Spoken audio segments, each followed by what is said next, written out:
Doctor साहब फरमाइए sir, ये अब तो ज़ाहिर इलेक्शन सर पे हैं, बल्कि एक दिन रह गया इस दरमियान, और इसमें कोई शक नहीं है कि आपको कैंपेन करने का मौका नहीं मिला, लेकिन इसके बावजूद आप बड़े होपफुल हैं। तो ना जलसा हुआ, ना कैंपेन हुई, उम्मीदवारों को आप नहीं जानते, उम्मीदवार अपने हलकों के बारे में नहीं जानते, वो हलकों में पहुंच नहीं सके, कैसे इलेक्शन जीते हैं? बिस्मिल्लाहिर्रहमानिर्रहीम। देखिए, इस तरह है कि हर चीज में कहीं ना कहीं सबब अल्लाह ताला बना देता है, इसमें कोई शक नहीं। आप उसकी बात करते हैं कैंपेन नहीं कर सके, एज वी स्पीक NA 219 के कैंडिडेट जो थे डॉक्टर मुजफ्फर पकड़ लिया गया है, PP 206 सैयद हुसनैन शाह पकड़ लिए गए हैं, NA 73 अली असजद मली पकड़ लिए गए हैं, PP 168, PP 17, PP 231 Sargodha, PP 35, इन सब के कैंडिडेट्स और साथ वर्कर्स और उनके बच्चों को या उनको किसी को सबको पकड़ लिया गया एज वी स्पीक। आज के दिन, कल के दिन, पिछले 2 दिनों में ये हुआ है। हर जगह पे जाके देखें जहां पे जलसे हो रहे हैं, वहां पे PTI वाहिद पॉलिटिकल पार्टी है जिनके जलसों को या जिनकी रैलीज को इजाजत नहीं दी जाती। बाकी हर एक को दी जा रही है, सिर्फ PTI वालों को इजाजत नहीं दी जा रही है। और उसके ऊपर फिर मतलब इजाजत ना देने के बाद फिर आंसू गैस भी फेंके जा रहे हैं, फिर उसके अलावा उधर लाठी चार्ज भी हो रही है। तो ये सारी चीजें ये बता रही है कि हम लोग जा किस तरफ रहे। लेकिन आपने सवाल किया कि हम क्यों हैं।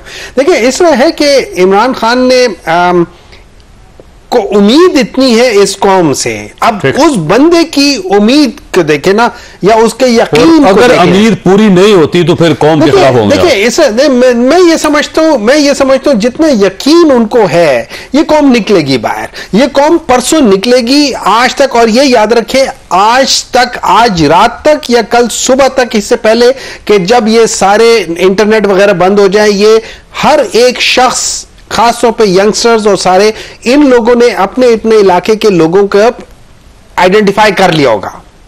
इनको ये भी पता है कि 2 नंबरी हो गई। लेकिन जैसे आपको यकीन है कि इमरान खान साहब जीते? देखिए, मेरा ये ख्याल है, अगर आप मुझसे पूछे ना, मैं नॉट बिकॉज आई एम कि मैं तहरीके इंसाफ से हूं, मुझे ऐसे लगता है, जो मैं लोगों से सुन रहा हूं, मुझे ऐसे लगता है कि देखिए, सिंध में इसमें कोई शक नहीं है कि पीपल्स पार्टी बनाएगी, लेकिन कराची में एक बहुत बड़ा डेंट पड़ सकता है। ठीक है, वो भी उम्मीदवार, बलूचिस्तान में भी आपके लोग नहीं है, बलूचिस्तान में हमारे नहीं है, बहुत ज्यादा नहीं है, पहले भी नहीं थे, लेकिन वी डोंट नो।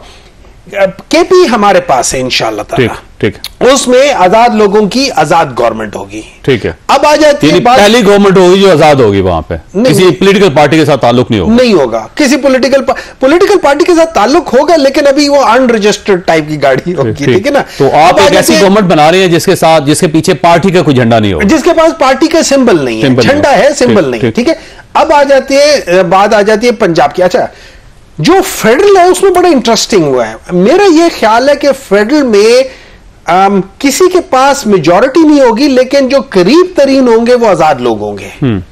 अच्छा, अब ये याद रखिए, ये आजाद लोगों को जरूरी नहीं है कि 3 दिनों के अंदर किसी पॉलिटिकल पार्टी में ज्वाइन करना जरूरी है। जो ज्वाइन करना चाहते हैं वो 3 दिनों में ज्वाइन करेगा। ठीक, नहीं करेगा तो वो आजाद रहेगा। अब वो आजाद रह के वो किसी आजाद। वैसे एक सवाल ये भी है, मैं आगे बढ़ना है, मैंने सवाल आपके पास छोड़ना है कि राजा नासिर हब्बास साहब आज मिले हैं इमरान खान साहब से, और ये जब से वो गिरफ्तार हुए हैं, पहले एक शख्स है जिनका फैमिली के साथ ताल्लुक नहीं, वकील नहीं है, जिनको अलाउ किया गया कि आप इमरान खान साहब से मिलने, ये और बैरिस्टर सैफ साहब गए। इन्होंने कोई एक फार्मूला पेश किया इमरान खान साहब को कि जब आपके आजाद उम्मीदवार जीत जाएं तो उन्हें हमारी पार्टी में शामिल करके आप इक्तदार में आ सकते हैं। ये बात किस हद तक दुरुस्त है? मैं आगे जाऊंगा डॉक्टर फरक सलीम साहब की तरफ। डॉक्टर साहब फरमाइए सर, आपकी खबर है कि ये जो निगरान हुकूमत है, इससे 185% कर्जे पिछले 6 महीने के मुकाबले में ज्यादा लिए, तो ये तो बहुत ज्यादा कर्जे छोड़ते जा रहे हैं, तो इस निगरान हुकूमत की क्या जरूरत है फिर? ये एक खबर जो गर्दिश कर रही है वो यही है जो आप बता रहे हैं, लेकिन जब मैंने इन्वेस्टिगेट किया है तो पिछले 6 महीने के दौरान, जो जून जुलाई से शुरू होकर दिसंबर तक मामला जाता है, उसमें जो हुकूमती बजट का खसारा है वो कोई 2.7 खरब रुपए का, ट्रिलियन रुपीस का है, और तकरीबन इतना ही कर्जा जो है वो लिया गया है। तो वो 185% की जो फिगर है वो मैं समझता हूं कि जहां तक हुकूमती इदादोशुमार खुद से बता रहे हैं वो दुरुस्त नहीं है। वो उससे ज्यादा है, ये नहीं, उससे कम है, उससे कम है। और ये फरमाइएगा कि ये जो बोझ है ये आने वाली हुकूमत के ऊपर होगा और उससे मार्च में आईएमएफ के साथ एक और एग्रीमेंट भी करना है, तो वो गवर्नमेंट किस पोजीशन में होगी उस वक्त? देखिए जज साहब, एक बात कर लेते हैं इलेक्शन से पहले की और एक बात कर लेते हैं इलेक्शन के बाद की। देखिए इलेक्शन से चंद हफ्ते पहले 4-5 बहुत बड़ी बड़ी खबरें आई, आपकी भी नजर से जरूर गुजरी होंगी। एक तो खबर थी कि शंघाई इलेक्टेड जो है वो $2 अरब की डील उसने पाकिस्तान में क्लोज कर ली। फिर खबर आई थी कि एतसलात ने टेलीनॉर पाकिस्तान खरीद लिया है और $400 मिलियन की इन्वेस्टमेंट पाकिस्तान में की जा रही है।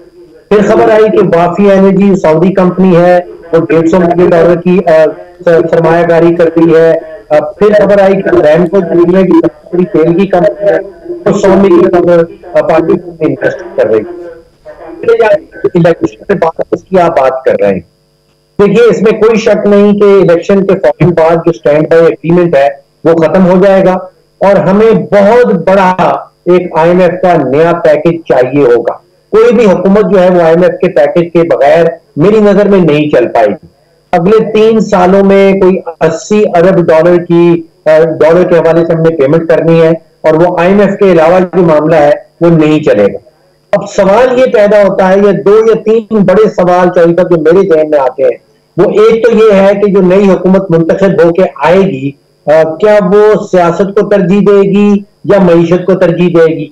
नवाज लोक साहब ये फरमाइएगा, ये जो बिलावल भुट्टो साहब की धमकी समझें इसको या इसको फिर एक पॉलिटिकल विजडम समझें कि जिसमें उन्होंने कहा कि अगर ये लोग जीत गए तो फिर दोबारा धरने होंगे?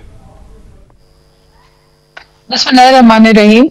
जावेद चौधरी साहब देखें, कुछ ऐसी चीजें होती हैं माजी की जो इंसान मैं समझती हूँ कि अपनी पीएमएलएन का जो एक तरीक़ाकार है, बल्कि इसको तरीके वारदात कहा जा सकता है कि आप जब इलेक्शन से पहले ही हतमी नताइज 2013 के अभी तक फाइनल रिजल्ट्स नहीं आए थे, लेकिन पीएमएलएन की लीडरशिप जो है वो पहले ही तकरीर कर चुकी है और अपनी विक्ट्री स्पीच इन्होंने जब दे दी तो ये एक बहुत बड़ा सवालिया निशान था। कैंडिडेट्स के पास अपने रिजल्ट्स अभी तक नहीं आए थे, फॉर्म 45 नहीं थे उनके पास, और यहाँ पे नून लीग के मियां मोहम्मद नवाज शरीफ साहब अपने आप को वजीर आजम कह चुके थे। इस दफा तो इन्होंने उससे भी 10 कदम आगे बढ़ के आज अखबारों की आप सुर्खियां देखें तो इश्तिहार ऐसे ऐसे लगाए गए जिसके ऊपर बाकायदा वजीर आजम डिक्लेयर कर दिया, और ये कहीं नहीं मेंशन कि ये पेड कंटेंट है, ये कोई इश्तिहार है। और ये मेंशन किए बगैर उन्होंने जो है अपने आप को वजीर आजम का जैसे कोई एक कंफ्यूजन क्रिएट करने के लिए लोगों के अंदर ये तरीके, और ताज्जुब की बात ये है कि ये इलेक्शन कमीशन के कोड ऑफ कंडक्ट की खिलाफ वर्जी है।